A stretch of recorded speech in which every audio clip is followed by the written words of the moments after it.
Now let's discuss the second step for the process, that is sowing.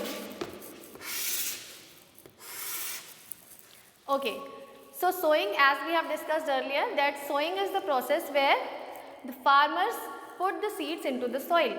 Soil के अंदर seeds को लगाना, that process is called sowing. Okay, now सबसे पहले क्या करना होता है, जब सोइंग के प्रोसेस को फार्मर्स फॉलो करते हैं, सबसे पहले उनके लिए एक बड़ा टास्क होता है to separate the healthy seeds from the destroyed seeds. क्योंकि अगर उन्हें अच्छी ग्रोथ चाहिए, अच्छे लेवल पे क्रॉप प्रोडक्शन चाहिए, तो they should choose the healthy seeds. अगर वो ख़राब सीड्स लगाएंगे, मेहनत उतनी ही करेंगे, बट उनको रिजल्ट उतना नहीं मिलेगा. So that they have to use the good and healthy quality of seeds, right? So what do they do for that? Well, they use a method. They put the seeds to the water, okay, and then the destroyed और जो खराब जो crops होते हैं, जो seeds होते हैं, they float on the top of the water, and the healthy seeds जो होते हैं वो sink कर रहे होते हैं, right? So they can separate the both the destroyed seeds from the healthy seeds, और healthy seeds का वो use करते हैं to grow the crops. Okay, so this is the very important task in this step, that is sowing. Okay, now there are some questions I'll be asking to you, that why it is important to एक distance maintain करना क्यों ज़रूरी होता है crops के बीच में. Can you tell me? Okay, let me tell you that the uniformly एक distance उनको मेंटेन करना इसलिए इम्पॉर्टेंट होता है to stop the overcrowding, to avoid the overcrowding of the crops. अगर एक ही जगह पे बहुत सारी सीड्स ग्रो कर जाएंगे, so they will not get the sufficient air और द सफिशिएंट न्यूट्रिएंट्स और the sufficient water to grow, right? That's why they need the uniform distance between the seeds so that the crop will grow up better. Okay, now let's discuss about the tools used in the sowing process, right? There is a traditional tool जो अभी भी कई जगह पे use होते हैं, कई जगह पे मशीन्स यूज़ होने लगे हैं, बट समटाइम्स पहले के टाइम में तो ये यूज़ होते थे और आज भी कई जगह पे यूज़ होते हैं. Okay, so there were a funnel. इस जो प्रोसेस होती है ट्रेडिशनल टूल में, there is a funnel and it is connected to the 2 or 3 pipes. We can imagine there are 3 pipes और ये ट्यूब्स कनेक्टेड होती हैं फनल से. This funnel is full of seeds. यहाँ पे सीड्स भरे हुए होते हैं. अभी एनिमल्स के थ्रू चलते जा रहे हैं. You can see in your picture, this is the funnel जहाँ पे ये सीड्स को डालते जा रहे हैं. ये पाइप के थ्रू नीचे आ रहा है और ये बुल्स के थ्रू ऑपरेट कर रहे हैं इस ट्रेडिशनल टूल को, so that the crops grow. Okay, and there is one more modern technique and that is about the seed drill. There is a seed drill. आप देख रहे हो, ये भी ट्रैक्टर ड्राइविंग होता है. ये ट्रैक्टर से कनेक्ट करते हैं और यहाँ पे सीड्स भरे होते हैं. ऊपर एक टैंक बना होता है, उस टैंक में सीड्स भरे होते हैं. ये पाइप है जिस पाइप के थ्रू ये सीड्स यूनिफॉर्मली यहाँ डिस्ट्रीब्यूट हो जाते हैं. So this is the process of sowing with modern technique. हमने ट्रेडिशनल टूल भी डिस्कस कर लिया एंड मॉडर्न टूल भी डिस्कस कर लिया. Now let's move to the next step.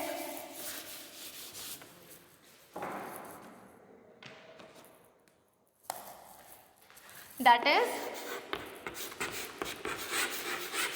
adding manure and fertilizers.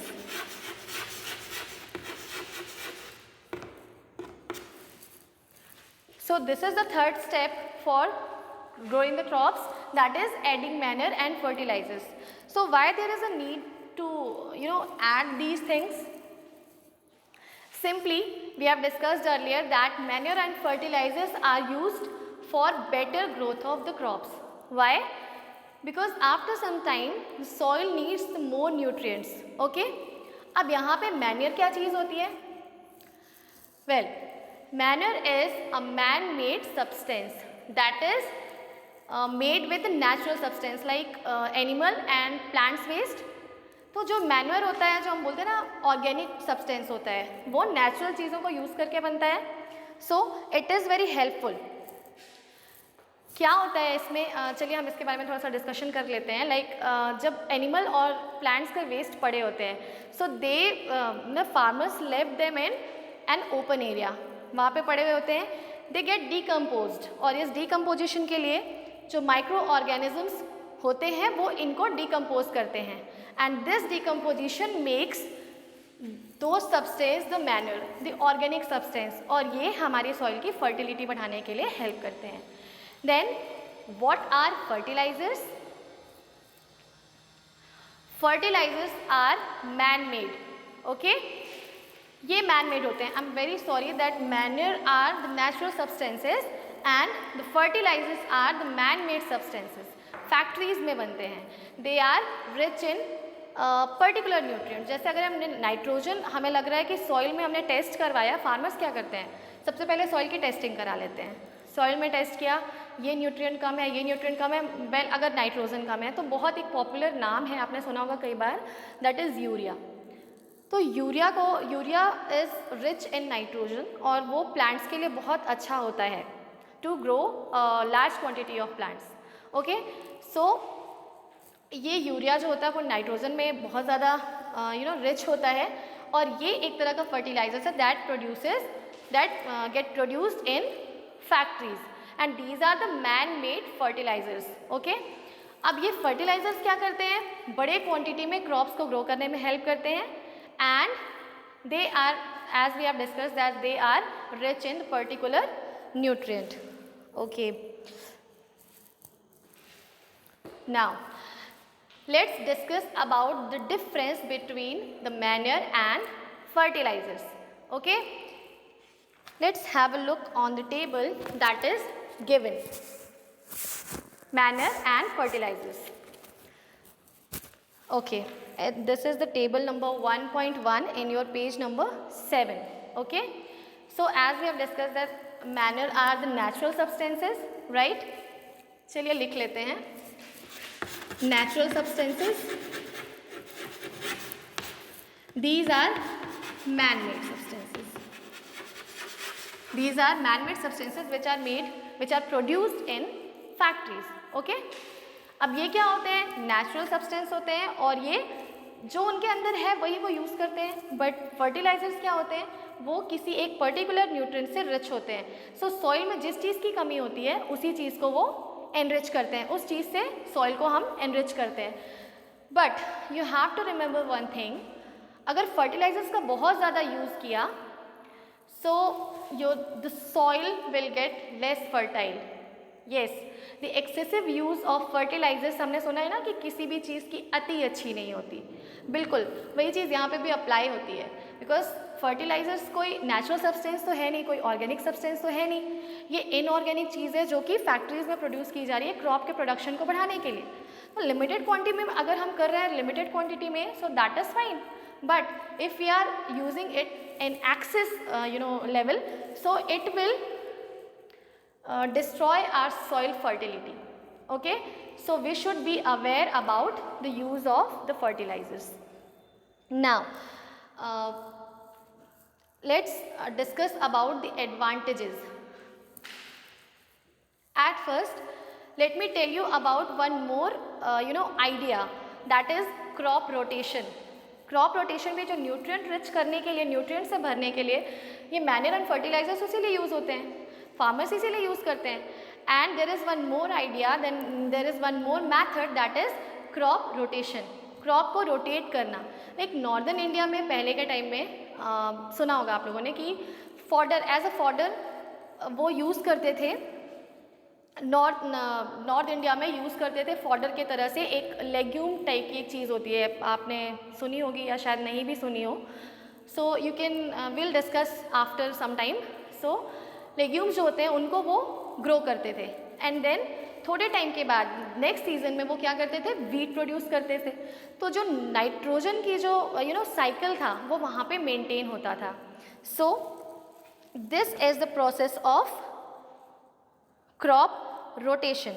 Okay, now let's discuss about the advantages of manure. Manure के advantages बहुत सारे होते हैं. मैन्योर जो है वो नेचुरल सब्सटेंस होते हैं, वो प्लांट्स और एनिमल्स वेस्ट के थ्रू बनते हैं, तो उसमें कोई अलग से खर्चे नहीं होते. They can be made in open area. Okay, they the plants and animal waste left in an open area and they get decomposed by the microorganisms and then it is made naturally. So ये हमारी जो soil fertility है उसको harm नहीं करते.